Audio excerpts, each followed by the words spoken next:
ఒక ముగ్గురు గర్భిణీ స్త్రీలు హాస్పిటల్లో కూర్చొని ఇలా మాట్లాడుకుంటూ ఉంటారు. అందులో ఫస్ట్ గర్భిణీ స్త్రీలు అంటుంది, నా భర్త కోటీశ్వరుడు, నాకు బెంజ్ కారు డ్రైవర్ని ఇచ్చి పంపించాడు తెలుసా అంటుంది. ఇక రెండో గర్భిణీ స్త్రీలు అంటుంది, నేను లక్షాధికారిని, నా దగ్గర క్రెడిట్ కార్డు ఉంది, కారు ఉంది, దర్జాగా వచ్చాను అని చెప్తుంది. ఇక మూడో గర్భిణీ స్త్రీలు అంటుంది, నా దగ్గర కారు లేదు, క్రెడిట్ కార్డు లేదు, నా ఇంట్లో నా భర్త ఒక్కడే సంపాదిస్తాడు, కానీ నా మొహం చూసి నా బాధ ఏంటో తెలుసుకోగలడు, నన్ను చాలా ప్రేమగా చూసుకుంటాడు అని చెప్తుంది.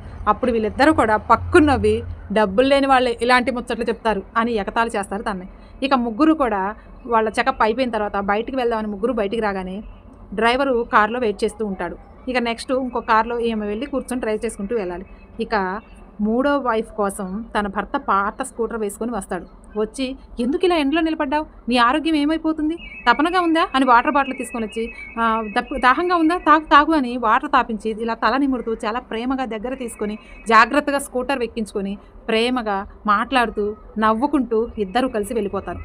అప్పుడు అర్థమవుతుంది వీళ్ళిద్దరికి నిజమైన ఆస్తి సంపద అంటే డబ్బులో ఉండదు, ఆప్యాయత ప్రేమతో కూడినటువంటి బంధంలో ఉంటుంది అని వీళ్ళిద్దరికి అప్పుడు అర్థమవుతుంది. నిజమే కదా? ఈ కథమైన మీ అభిప్రాయాన్ని కామెంట్ సెక్షన్లో తెలియజేయండి.